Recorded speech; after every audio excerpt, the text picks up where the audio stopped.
Good morning, or depending on when you're watching this, good afternoon, good evening, or good night. My name's Ross, and as always told, out of Voice for Radio, and pretty gosh darned big news, ladies and gentlemen, which is kind of annoying because I had all my videos done so I could take a day off tomorrow, and now I'm sitting here at 5 o'clock, roughly, in the afternoon, and I've got to do a whole bunch more videos. But never mind, big news! The Pokemon TCG rotation has been announced for this year, and it is exactly what we thought it was going to be. Yep, we are going to a team up on rotation, and it is happening on August the 28th of this year. Okay, technically I did predict a September the 1st rotation, but honestly I was just being lazy and trying not to figure out dates. There will be a rotation after when Worlds would have happened, except remember that there is no Worlds this year, boo hiss etc. And it is team up on, now I did do a prediction video a little while ago. I'll link it in the description, but let's just say I'll be going over all the reasoning here as well. It had to be a team up on rotation. Team up on rotation is the only one that made sense. Pokemon release 4 expansions every year, though they want to rotate 4 expansions every year, and they have said that in the past, they want to rotate 4 expansions every year. So, if you rotate 4 expansions, no, Dragon Majesty does not count. That was a mini set off to the side. We're talking about the expansions that come every February, May, August, November. Then that would lead us from Ultra Prism on to Team Up on. Now, here was the official announcement. At the beginning of every Championship Series season, Pokemon Organized Play removes older expansions from competition in the standard format with the goal of maintaining a healthy competitive environment. This rotation challenges existing players to create new strategies and enables new players to get involved in play Pokemon events using the most recent releases. Events taking place after August the 28th, 2020 will use the 2021 season standard format. Remember, even though it starts in 2020, it's still the 2021 season. The standard format for the 2021 season will consist of the following expansions: Sun and Moon Team Up and any expansions released afterwards, Black Star promo cards numbered Sun and Moon 151 and up, and all the Sword and Shield promos. And cards from the following products are also legal: Hidden Fates, Pokemon TCG Detective Pikachu, and cards from McDonald's collections will be legal in the standard format only if they're functionally identical to a card that is currently legal in the standard format. Now, as a side note, this is something that came around because a couple years ago, we almost had the really good Eevee from Sun and Moon kept tournament legal because it was a McDonald's promo. They literally had to change the way they did things to avoid that happening. Now, they also do put a note here that all cards from the Sword and Shield series have a letter in the bottom left corner called a regulation mark. In the future, this mark will determine which cards are allowed in tournament play. For the 2021 season, all cards with a deregulation mark are legal to use in tournaments. New cards with this regulation mark still must follow the appropriate waiting period to become tournament legal, typically 2 weeks. Generally speaking, products are released on the first Friday of the month and legal on the third Friday of the month. So it's usually 2 weeks, though with promo sets, etc., there are exceptions. Don't worry too much about the regulation marks for now, because at some point they'll start bringing in E-regulation marks, and not all the Sun and Moon stuff actually has regulation marks, so don't worry too much about that now. And of course, this does confirm that Hidden Fates and Detective Pikachu are mini sets off to the side, not main sets, like Dragon Majesty. So, where does that leave us? Well, this handy graphic does show us that at the moment we've got Team Up, Unbroken Bonds, Unified Minds, Cosmic Eclipse, Sword and Shield, and Rebel Clash, along with Detective Pikachu and Hidden Fates. But as we get more Sword and Shield sets, they will be added to this as well. So what have we lost? Well, we've lost 4 main sets and a mini set. We have lost Ultra Prism, Forbidden Light, Celestial Storm, and Lost Thunder. Now, we've also lost Dragon Majesty, but like I've said, mini set off to the side. Now, this is not the gigantic gigantic rotation that we had a couple of years ago. But it's still a pretty relevant rotation that is going to, well, it's going to change a few things, frankly, ladies and gentlemen. It's going to get rid of some very relevant cards. Now, we also should note here, and it's a very small point, but the expanded format for 2021 will remain unchanged. Players should double check what format is being used before choosing a deck to bring to their local events. The expanded format for the 2021 season will consist of Black and White, all Black and White X and Y Sun and Moon and Sword and Shield promo cards, and also Generations, Double Crisis, Dragon Vault, Shining Legends, Dragon Majesty, Hidden Fates, Detective Pikachu, the Trainer Kit, and the McDonald's Collection. Again, those are all the mini sets. And this is to be expected at this stage. One thing I find extremely relevant here, it says in the intro, at the beginning of every Championship Series season, Pokemon removes older expansions from competition in the standard format. And I know it's been a long time since they actually messed with the expanded format, but what they're saying in the intro here is that they're not doing it. That as a rule, they don't rotate in the expanded format.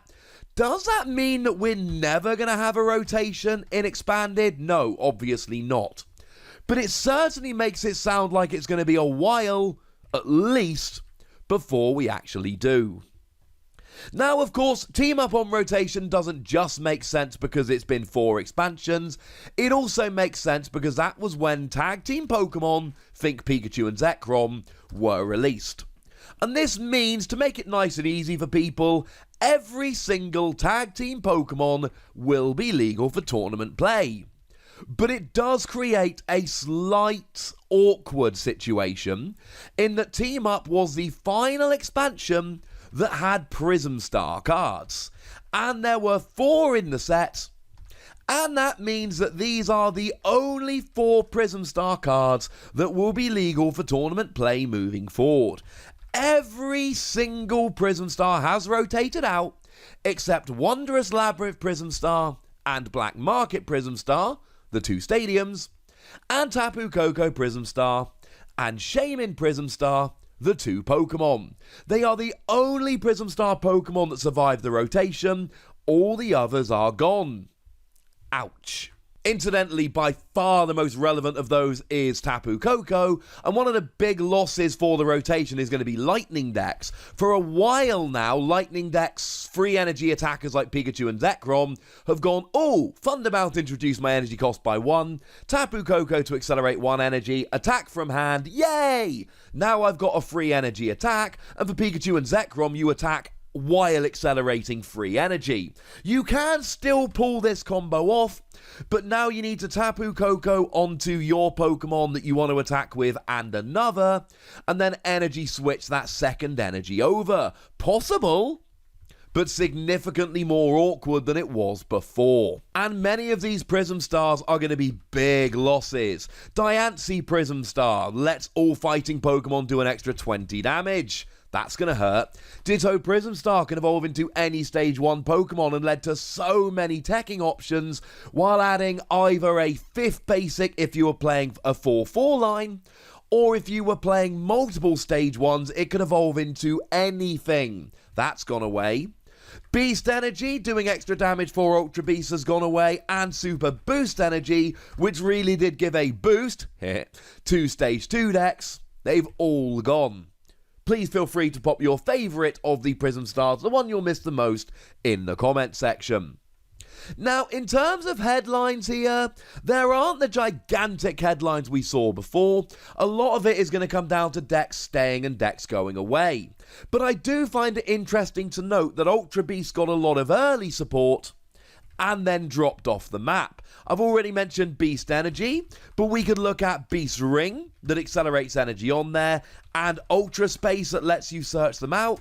Ultra Beasts are really being hit by the rotation. Of course, as it stands at the moment, the next rotation is overwhelmingly likely to be Sword and Shield. I'll give you my proper prediction video in March, but I'm saying it in April 2020.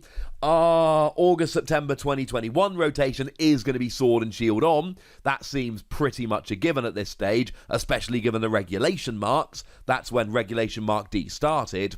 So that's going to get rid of Ultra Beasts entirely, unless they start reprinting some, which they've shown no inkling that they want to do.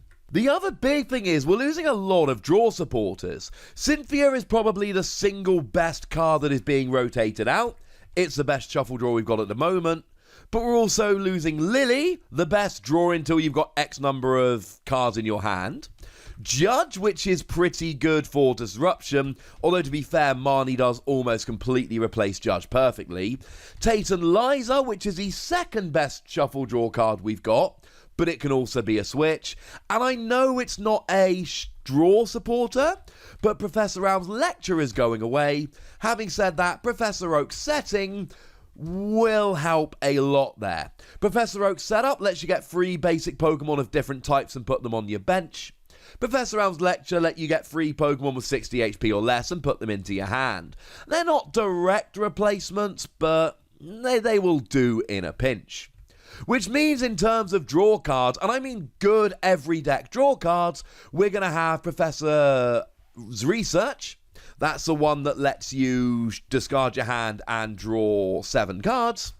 And we're going to have Marnie, which gives you a new hand of 5 and your opponent a new hand of 4. I'm not saying we're not going to have other draw supporters. Obviously, Fire decks are going to play Welder, but non-Fire decks are not going to play Welder. Lily and Cynthia fit into a huge variety of decks, and the only ones like that that are staying are going to be basically Marnie and Professor's Research, though there are others, they're just not the same, shall we say. Now, over the next few days, I am going to be bringing you a video about each of the sets that's rotating out, really digging in a lot of detail. But if we look at some of the main losses, other than Prism Stars, we've talked about Prism Stars, we don't need to belabor that point. But Ultra Prism, we're losing a skateboard. And this is a sneaky, huge thing that we're losing, because we'll still have Jirachi. The Jirachi from Team Up is a phenomenal card that goes in a phenomenally wide range of decks. The ability when it's in the active, look at the top 5 cards of your deck, find a trainer, put it in your hand, Jirachi goes to sleep. If Jirachi wakes up, we can still retreat with U-turn board, but if Jirachi doesn't, you can't. Sure, you can use stuff like Galarian Rapidash, so you can't fall asleep, and then use U-turn board, but that is not the same. That's a sneaky big loss. Forbidden Light, we're losing Malamar, which I know a lot of people are going to be fairly happy about. It accelerates energy through Psychic decks, and speaking of Psychic decks, you're also losing Mysterious Treasure, which is, shall we say, a bad thing for consistency searching out your Psychic Pokemon. Also Dragon, but Dragon does not see much play. Other than ADP, but ADP doesn't play this, so who cares? We're also losing Metal Frying Pan, which is what we see in Zacian decks to get rid of their weakness. Keep an eye on that, that might be relevant. Celestial Storm, other than the Prism Stars and the other cards we've mentioned, I suppose Shrine of Punishment is going away. Although, to be honest, that puts damage counters on EX and GX Pokemon between turns. That's getting less relevant as time goes by. In Lost Thunder, we're losing Naganadel, that has been the backbone of a lot of decks because it accelerates energy to itself, Boohiss, etc. As well as Custom Catcher, which is both gusting and lets you draw till you got 3 cards in your hand. And Spell Tag, yeah, unfortunately, these Psychic decks are actually losing a lot of tricks come rotation. And weirdly, Dragon Majesty is relevant. I've already mentioned Victini Prism Star, but Fiery Flint is also rotating out. Having said that, between Giant Hearth and Fire Crystal, Fire decks do have options for getting their energy. And we're losing Quagsire, which lets you move your water energy to the active. Naganadel used to be the partner. Now, we are still having Frostmoth, but Frostmoth only lets you attach to benched water Pokemon. But what you could always do is attach to Quagsire and then move it to your active. So if you wanted to attach to your active or to a non-water Pokemon, you totally could. Unfortunately, ladies and gentlemen, no longer an option.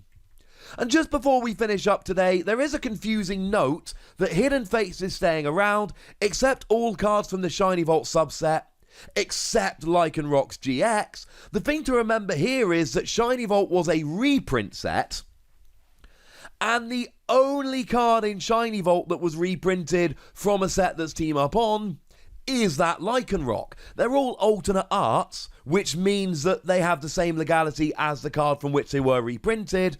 And the only reason Lycanroc stays around is because Lycanroc is from Team Up On anyway. None of the others were. So there we go, ladies and gentlemen. The rotation has been announced. That is your primer, shall we say. That is your quick, here's what you need to know, here are the big stories. Over the next few days, I'll be bringing you a video about all of the expansions we're losing, so we can really dig into what's going. As I do every year and have done for years now, I will show you the complete story of the rotation. We'll get there. It's going to be fun. But for now, I want to know your reaction to this. I want to know what you think about this. I want to know which cards you're going to miss. I want to know if you're happy. I want to know whatever you want to say. So let me know in the comment section. Go nuts! Me nice. And then make sure you like this video, subscribe to this channel, follow me on Twitter at the Wassy, and Twitch for some live action at twitch.tv/PTCGRadio. If you want to support the channel, get some bonus podcasts and all that good stuff, head on over to patreon.com/PTCGRadio, or you can do exactly that.